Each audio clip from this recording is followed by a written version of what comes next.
You've been on this journey for a while now, and something feels different lately. Not more intense, but somehow strangely, almost suspiciously calmer. And you're not sure whether that means you've finally arrived somewhere, or whether you've just gone numb, or whether the whole awakening thing has quietly faded out and left you standing in the middle of your ordinary life, wondering what was even the point of all of it. That confusion is real, and you're not alone in it, because the spiritual community spends an enormous amount of time talking about how awakening begins.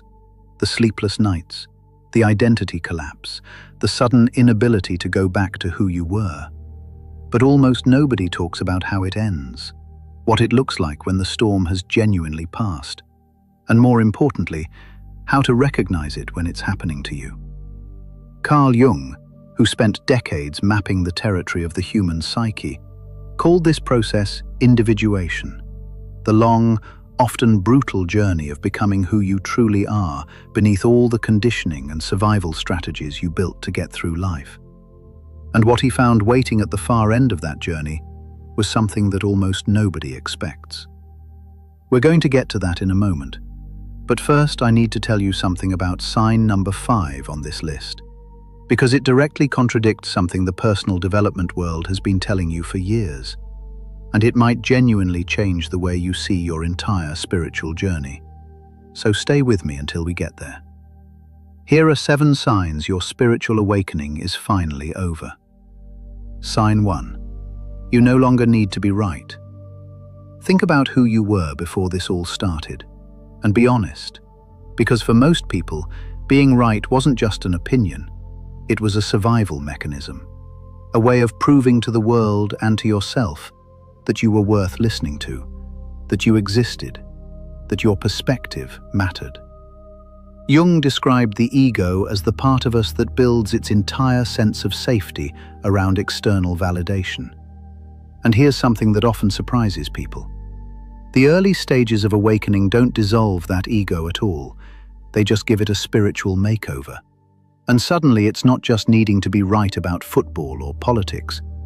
It's needing to be right about consciousness, about energy, about who is awake and who is still asleep.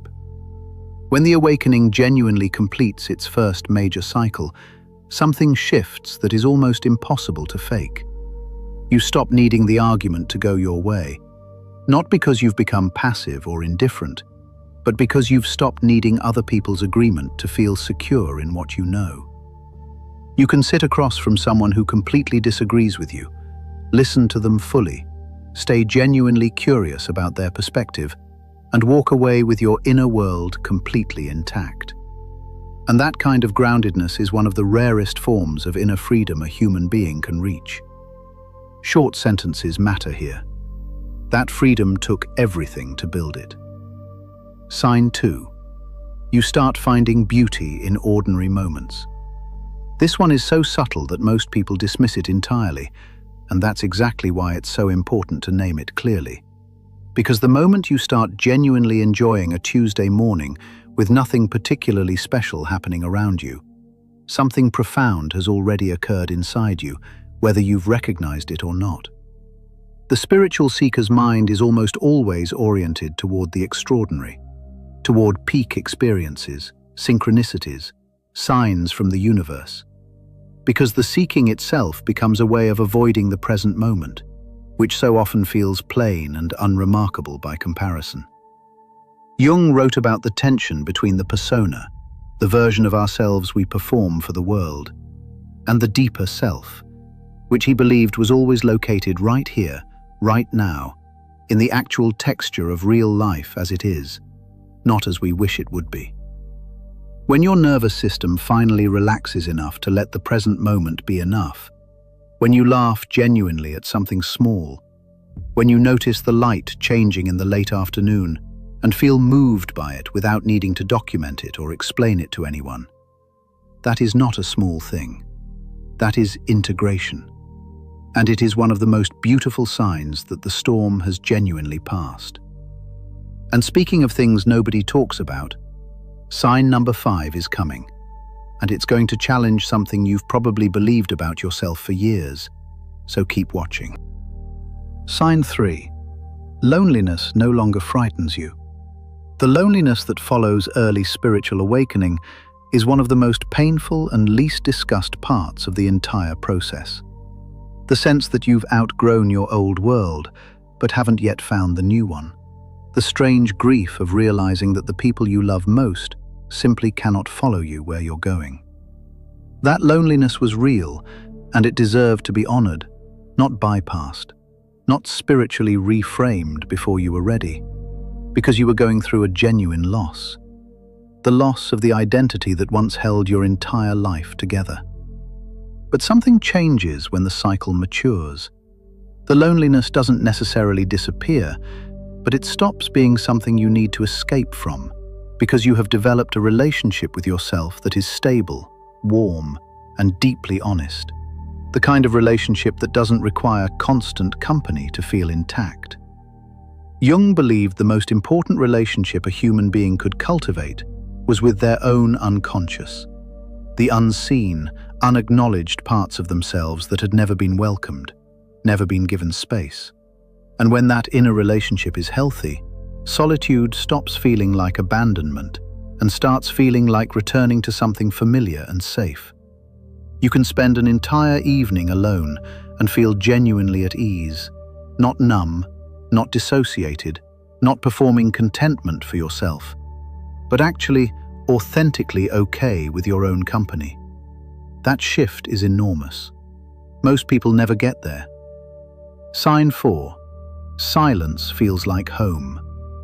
For most of your life, silence was probably something you filled as quickly as possible, with music, with scrolling, with conversations, with anything that kept the noise going, because the silence had a way of surfacing everything you weren't ready to face yet. All the unprocessed emotions and unasked questions you kept too busy to feel. Here's something that surprises people. Early awakening actually amplifies this discomfort with silence, because the more aware you become, the louder the unresolved material gets when nothing is drowning it out, which is why so many people in the early stages report feeling more anxious, not less. But when the cycle turns, silence starts to feel different in your body. You notice you no longer reach for your phone the moment you're alone with your thoughts, that you can sit in a room with nothing playing and feel genuinely present rather than restless. Jung described this state as being in direct contact with the deeper self, the part of you that exists beneath the constant chatter of the ego. And he believed this contact was only possible in the absence of relentless external stimulation. Silence isn't emptiness. It never was. It's the fullest state a human being can inhabit once they've stopped being afraid of what lives there. Sign 5. The need to constantly improve yourself fades away. Okay, here it is, the one I promised you at the beginning. And I need you to really sit with this one, because it goes against almost everything the self-development world has ever told you. We live in a culture that has turned personal growth into a permanent state of emergency. There is always another habit to build, another trauma to heal, another level to unlock. And the spiritual community has created its own version of this exact same pressure, just wrapped in more beautiful language. Jung had a concept called the shadow, the unconscious collection of all the parts of ourselves we've rejected or been told are unacceptable. And he believed that most self-improvement is actually just another form of shadow rejection, the ego trying to fix itself into something more acceptable rather than genuinely integrating what it's afraid to see. When the awakening cycle matures, something genuinely radical begins to happen. You start to feel that you are fundamentally okay as you are right now, not because you've achieved some perfect state, but because you've stopped treating yourself like something broken that needs to be fixed before it earns the right to rest. Growth continues, but it stops being driven by the quiet terror that you're not enough yet. And honestly, that's when real growth actually begins. Stay with me, because sign number 7 is the one most people miss completely, and it might be the most important one on this entire list. Sign 6.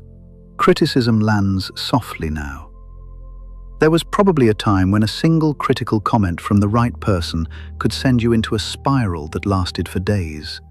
Replaying it, dissecting it, defending yourself in your head against someone who had already moved on and completely forgotten they even said it.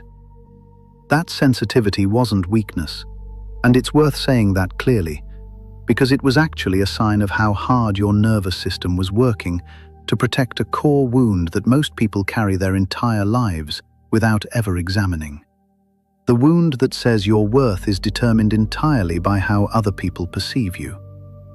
Jung called this the persona wound, the damage that happens when we spend so long performing an acceptable version of ourselves for the world that we begin to believe the performance is all we are, which means any criticism of the performance feels like a direct attack on our entire existence. When the awakening cycle integrates, something genuinely changes in the way criticism hits your body. You can hear negative feedback, even unfair or unkind feedback, and process it without your whole inner world collapsing around it. Because you've built a relationship with yourself that is solid enough to absorb the impact without shattering. The sting might still come. That's completely human. But it passes in minutes rather than days. And you no longer need to convince the other person they were wrong in order to feel okay again. Because your sense of who you are no longer depends on their verdict. Sign 7. You do things with zero audience. This is the one I told you to wait for. And it doesn't look dramatic from the outside at all. It just looks like someone baking bread at midnight, or dancing alone in their kitchen, or writing something they know with complete certainty that nobody will ever read. We live in an era where almost everything we do has a potential audience attached to it, where the line between genuine experience and performance has become so blurred that many people have genuinely lost the ability to do something purely for the love of doing it, without at least part of their brain already composing the caption in the background. Jung spoke extensively about creative expression without external validation being one of the most direct pathways to the deeper self. Because the moment you create for an audience, even an imaginary one, you've already started editing yourself into something acceptable rather than something true. When you start doing things purely for the joy of doing them, when you spend an afternoon on something that leaves no trace and feel completely satisfied by that, when you stop needing the experience to be witnessed in order for it to feel real, that is not a quirky personality trait.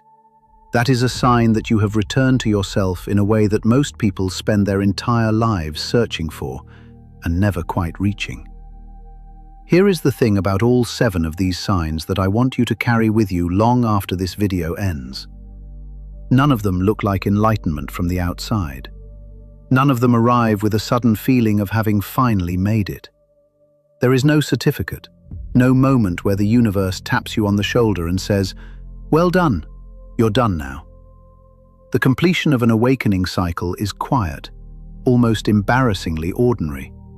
And that is precisely the point. Because everything you went through, every dark night, every identity collapse, every relationship that didn't survive the version of you that was emerging, all of it was leading you back to something you were never actually separate from in the first place: yourself. Carl Jung wrote that the privilege of a lifetime is to become who you truly are. Not the polished version, not the healed version, not the version that has read all the right books and done all the right practices, but the full, unedited, completely human version that contains both the light and the shadow and has made peace with the fact that both belong. These 7 signs aren't finish lines. They're mile markers. Proof that you've been doing the work, that something in you has genuinely shifted, that the person hearing this today is not the same person who started this journey. You made it through the fire. And this ordinary, peaceful, surprisingly undramatic moment you're standing in right now, this is what standing on the other side actually looks like. Welcome home. If something in this video made you stop and think, If one of these signs made you whisper, "That's actually me," hit the like button, because it genuinely helps more people who are going through exactly what you just heard about find this video when they need it most. Which of these 7 signs hit you the hardest? And which one do you still feel like you're working toward? Drop it in the comments below. There are no wrong answers, and you might just say the thing that someone else needed to read today. And if this is the kind of content that makes you think differently about yourself and the world around you, about psychology, consciousness, and the deeper mechanics of who we actually are, subscribe to Fractal Wisdom so you won't miss what's coming next, because we're only getting deeper from here.